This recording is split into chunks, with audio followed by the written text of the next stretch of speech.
For more on Israel's attack on Iran's nuclear sites, let's go to Megan Cassella at the White House, and we are getting updates from the president. Megan.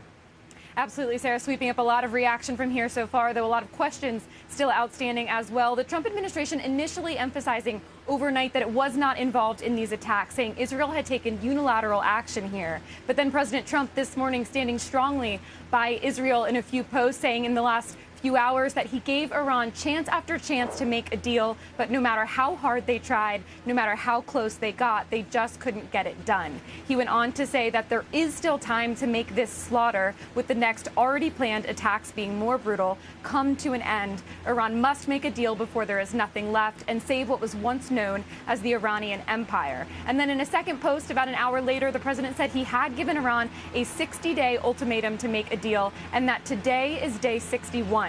He said, I told them what to do, but they just couldn't get there. Now they have perhaps a second chance. So a couple of things, guys, to highlight from these posts. The first is the president appearing here to show more explicit support for the attacks than his Secretary of State did. Rubio emphasizing Israel acting alone, and the president highlighting how this came only after the U.S.'s preferred options hadn't worked. And then secondly, he talks about this idea of a second chance. The president is continuing to shepherd Iran toward a negotiated nuclear deal, even after these attacks now. As you mentioned a few minutes ago, the next round of those talks had been set for Sunday. So I've asked about those, the status of them. We will have to see if they still take place and, of course, what they look like. And then finally, just in the meantime, both Israel and the U.S. today bracing for retaliation. As soon as today, I should say, Israel has declared a state of emergency. And we know the U.S. State Department has established a Middle East task force, according to an agency spokesperson, who says the U.S. is continuously planning for a wide range of situations for regions